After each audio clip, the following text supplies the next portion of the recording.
the what was going on in San Diego when that guy got bit in half by a shark a couple years back? They were training for something. Yeah, it's funny you remember that. That was May of 2008. I remember that like it was yesterday. So at the time I lived in San Francisco, and this is actually just before I swam the Maui thing. Now that I think about it, that was 10 years ago. I swam the Maui thing in June of June of '08. So I'm doing all my training in a swimming pool up in San Francisco because I don't want to acclimate to very cold water. I actually want to be in warm water. But I needed one long ocean swim of like 14 or 15 miles as my like last training swim. So I came down to San Diego to do it. And just by bad luck, I came down a few days after that guy was killed. Now, this was a guy, I didn't know him, but he was a triathlete training with a triathlon group that they would go out and swim every morning. And I know the beach exactly where it happened, in Solana Beach.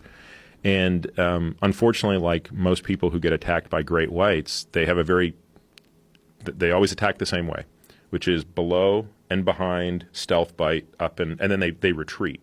So they're trying to basically injure the prey, so their prey exsanguinates, and then they take off, and then they wait till you bleed out. So they never saw the shark, but you could tell from the bite marks it was. I actually had a friend who was on the beach and saw him when he came out, and he was basically dead when he got to shore. He had bled to death. The problem is, so in this case, the shark had bit him and cut through his femoral arteries and veins.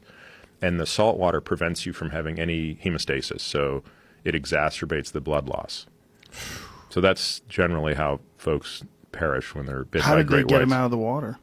A bunch of other swimmers came to his rescue, and luckily that commotion prevents the sharks from wanting to come back. So 3 days later, I go out and I'm swimming at that beach because I swam from my training swim was La Jolla up to Solana Beach and back.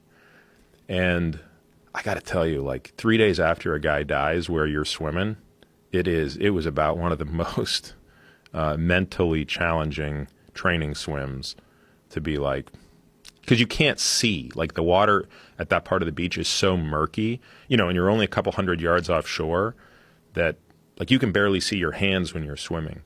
And so you're just thinking, is this the day?